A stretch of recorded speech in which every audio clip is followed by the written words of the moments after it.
The galaxy had never seen a punishment like this before.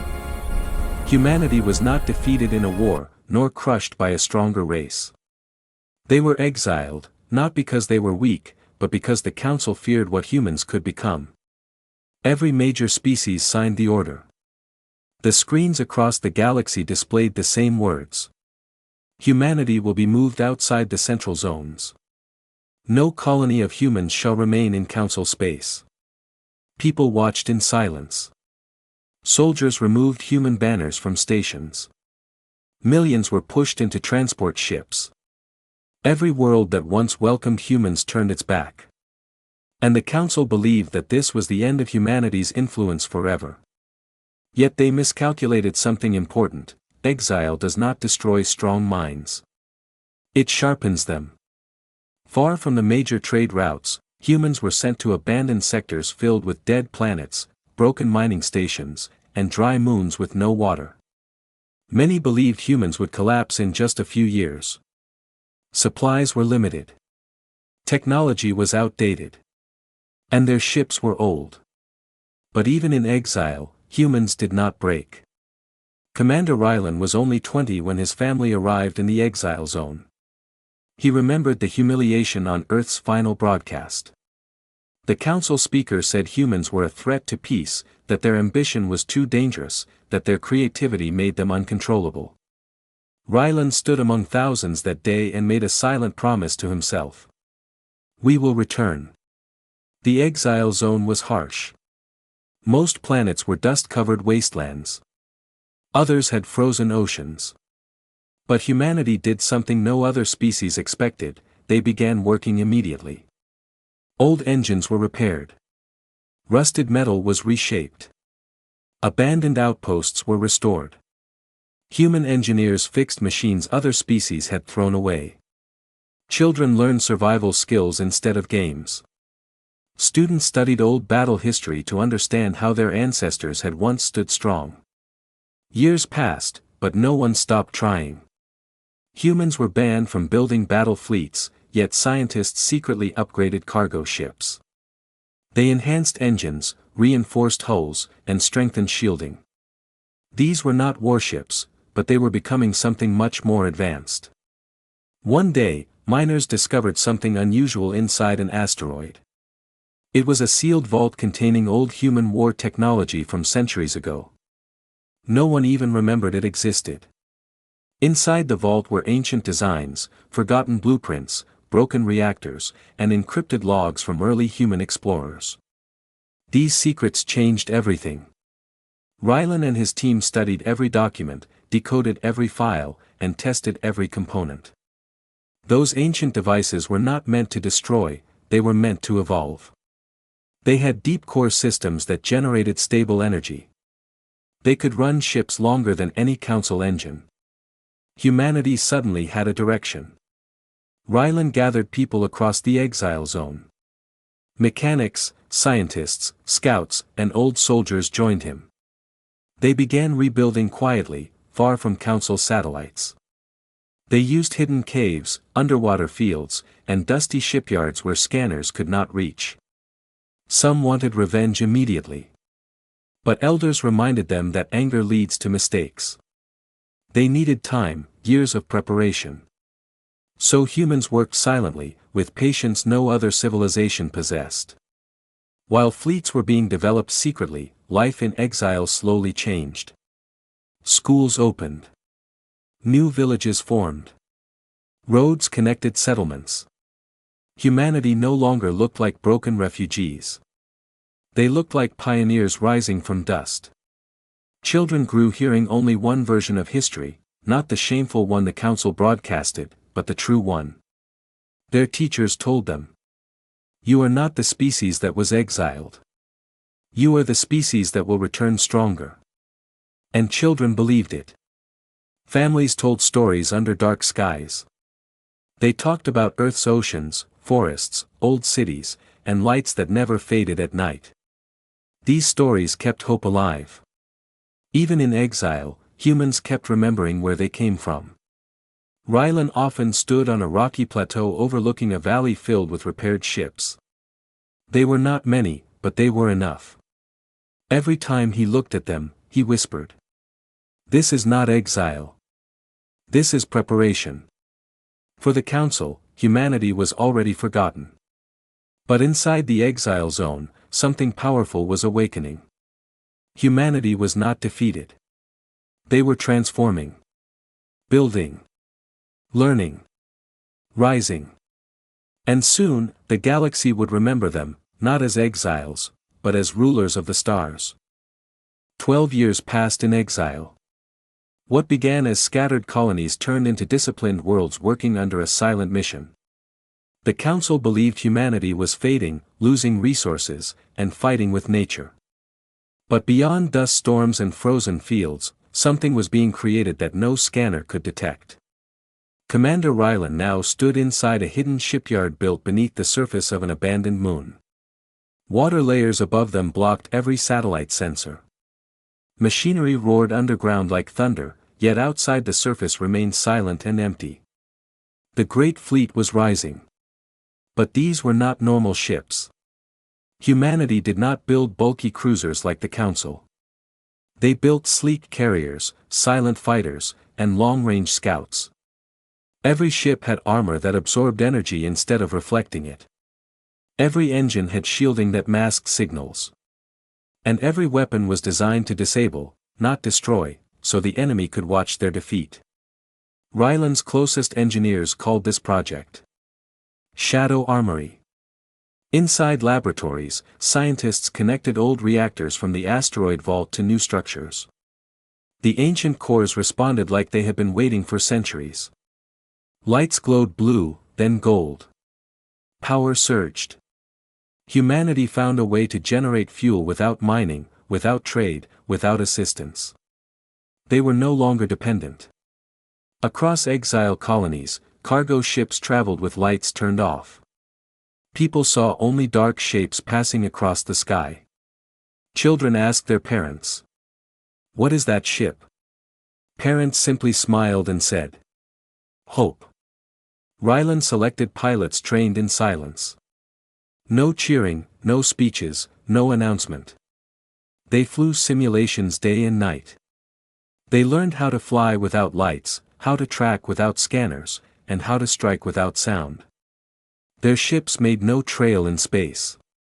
It was the first invisible fleet in galactic history.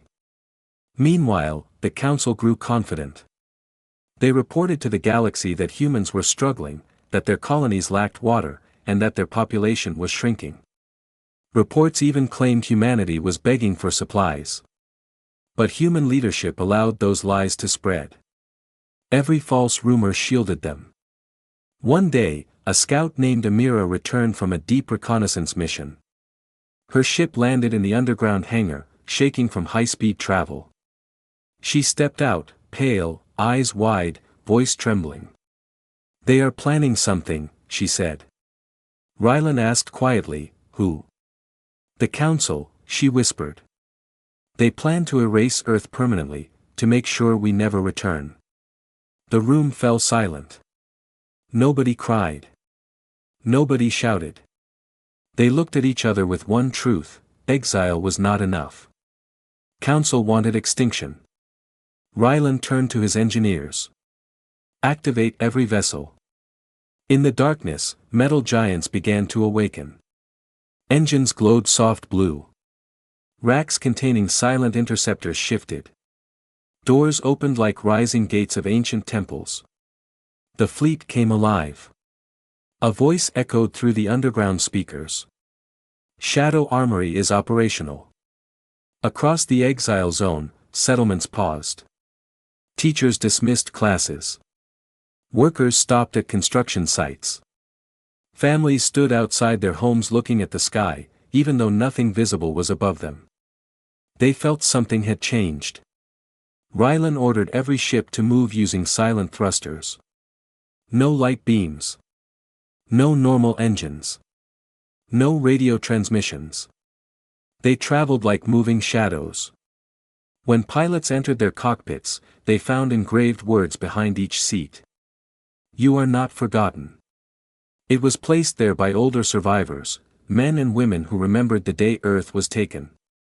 Ryland stared at the fleet map. More than 800 modified ships were ready. They were smaller than Council carriers, but faster. They were fewer than Council fleets, but invisible. And every pilot was trained with one purpose: return home. Meanwhile, the Council still laughed. They sent messages claiming humans needed support. They believed humans were pleading for mercy. But humanity did not reply. Not a single word. Silence was their answer.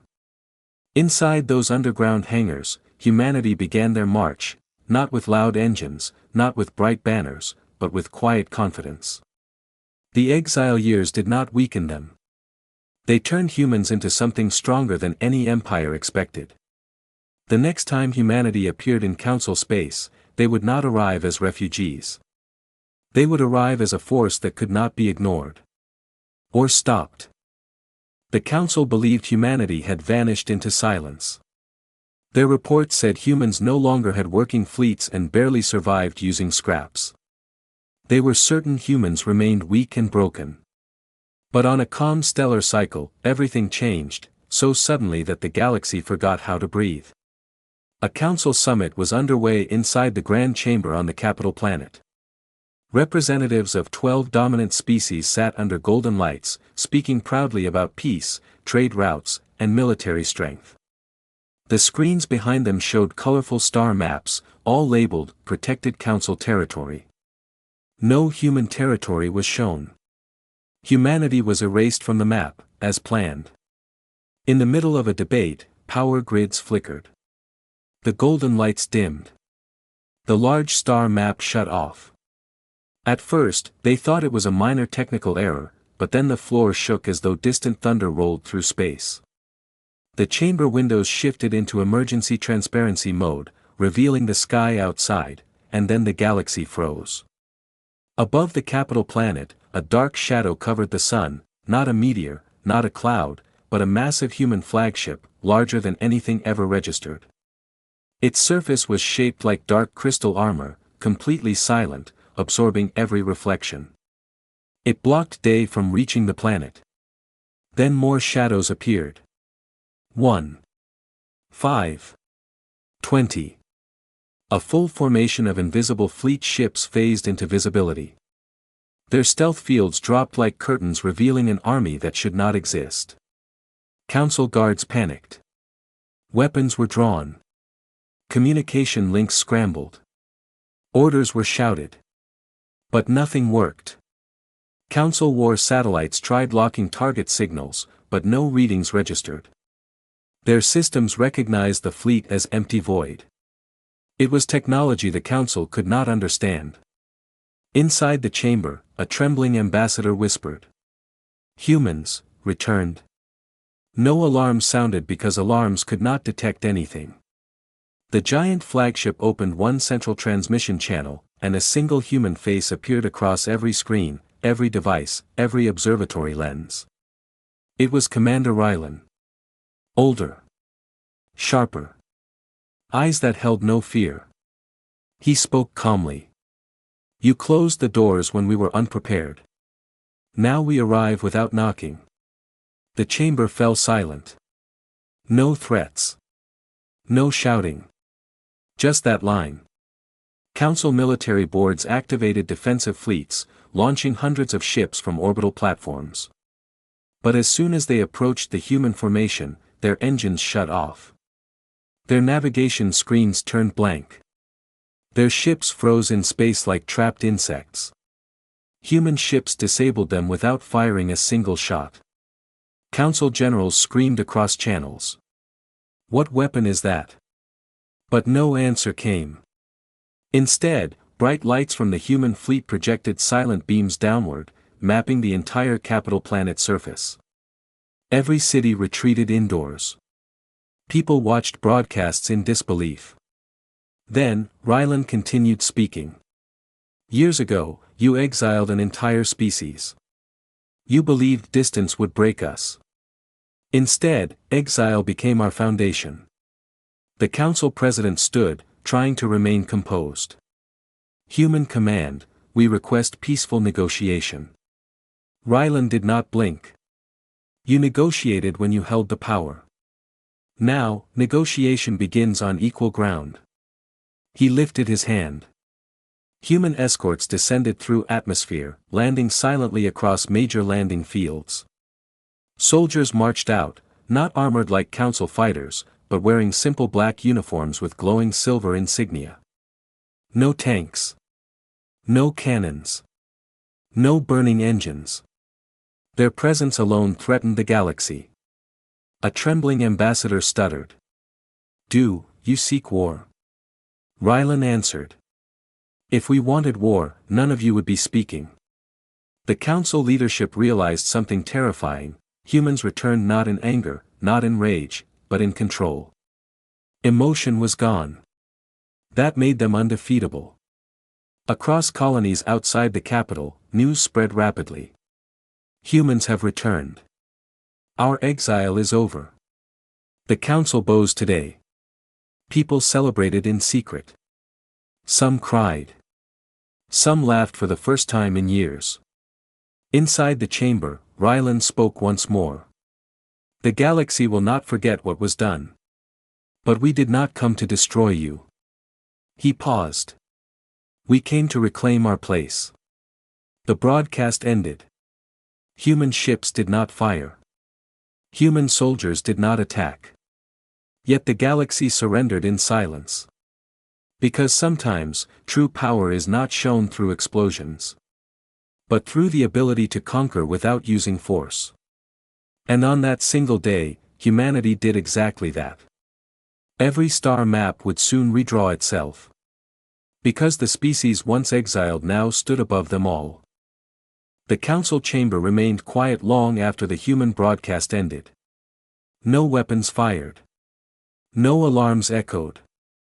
The entire galaxy simply realized the truth: those who were exiled had returned not as beggars, not as survivors, but as rulers. On the next solar cycle, a silent agreement was signed. No document was printed. No ceremony was held. It was simple, one sentence transmitted through every communication gate. Earth stands equal. But equal did not describe reality. Humanity stood higher. The council surrendered control of routes, mining operations, deep space checkpoints, and political chairs. No war was needed. Their surrender came from respect, mixed with fear. Humanity did something shocking. They did not destroy a single world. They did not punish anyone. They did not demand payment or apologize for exile. Instead, humans rebuilt. Commander Ryland visited the capital world weeks later. The skies were clear, the council guards lowered their weapons, and citizens lined the streets. The crowd stared at him as though history itself walked forward. Ryland was not dressed in armor, not surrounded by heavy security.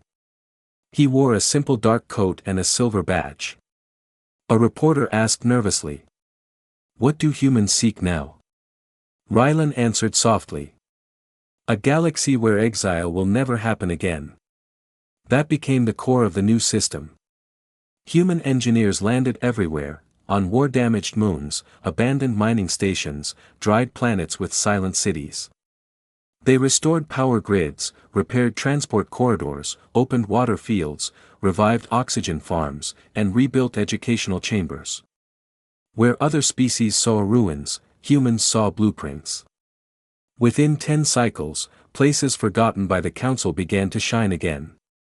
Entire planets that once collected dust now sparkled with cities illuminated by fusion streams. And then something greater happened. Species who once mocked humans arrived seeking help. A weakened empire asked for medicine. Humans gave it. A species whose crops failed asked for food technology. Humans shared it. A world with collapsing atmosphere asked for stabilizers. Humans repaired it. But every request was met with the same rule. Stand with every species. Oppress none. Slowly, the galaxy changed. Children from other worlds studied under human instructors. Soldiers trained using human strategy systems. Doctors learned human biological cures. Science board studied human reactors. A new alliance formed, not by force, but by example. The new center of this alliance was not the old capital planet. It was Earth. The blue world once mocked as emotional, unstable, and unpredictable became the axis of unity. The same planet that was exiled became the world everyone traveled to. Its skies were filled with arriving ships. Its oceans hosted training fields. Its mountains held strategic academies. Children who had grown up hearing stories of exile finally walked freely among stars they were never meant to see. Ryland often stood in the command observatory of the flagship Dominion, overlooking the star map. The exile zone, once seen as abandoned, now shined brighter than Council space. Where there once were broken frames, now stood new shipyards producing peaceful carriers. Where there once were empty colonies, now stood glowing cities filled with life. His officers asked, "Should we rewrite the old history records?" Ryland answered, "No. Let them remain. They remind us where we came from." And that was humanity's greatest power. Not erasing their wounds, but transforming them into leadership. Decades later, young pilots would look at photographs of the exile years and whisper, "We rose from that." And elders would reply, "Yes. And we chose to rise differently." The galaxy eventually adopted a name for that period: the Silent Revolution. Because humans dominated without firing missiles. They ruled without forcing surrender. They became central not by threat, but by strength built in darkness. Humanity had been exiled to fall. Instead, they rose and rewrote the stars. And every world that once doubted them now understood the truth. You cannot defeat a species that learns from humiliation. You cannot silence a race that grows during silence.